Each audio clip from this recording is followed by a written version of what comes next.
Genesis 39. Now Joseph had been taken down to Egypt. Potiphar, an Egyptian who was one of Pharaoh's officials, the captain of the guard, bought him from the Ishmaelites who had taken him there. The Lord was with Joseph so that he prospered, and he lived in the house of his Egyptian master.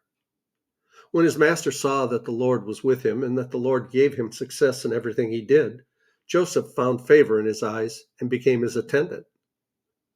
Potiphar put him in charge of his household, and he entrusted to his care everything he owned. From the time he put him in charge of his household and all that he owned, the Lord blessed the household of the Egyptian because of Joseph. The blessing of the Lord was on everything Potiphar had, both in the house and in the field. So Potiphar left everything he had in Joseph's care. With Joseph in charge, he did not concern himself with anything except the food he ate.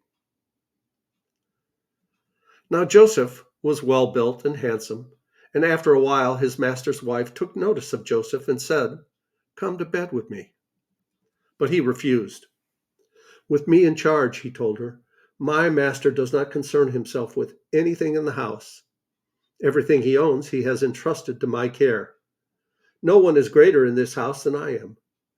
My master has withheld nothing from me except you, because you are his wife. How then could I do such a wicked thing and sin against God?" And though she spoke to Joseph day after day, he refused to go to bed with her or even be with her. One day he went into the house to attend to his duties, and none of the household servants was inside. She caught him by his cloak and said, "Come to bed with me." But he left his cloak in her hand and ran out of the house.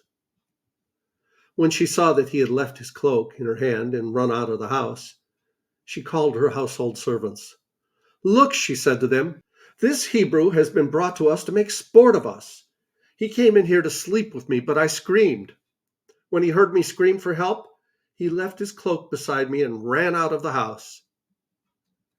She kept his cloak beside her until his master came home. Then she told him this story. "That Hebrew slave you brought us came to me to make sport of me. But as soon as I screamed for help, he left his cloak beside me and ran out of the house." When his master heard the story his wife told him, saying, "This is how your slave treated me," he burned with anger. Joseph's master took him and put him in prison, the place where the king's prisoners were confined. But while Joseph was there in the prison, the Lord was with him. He showed him kindness and granted him favor in the eyes of the prison warden. So the warden put Joseph in charge of all those held in the prison, and he made him responsible for all that was done there.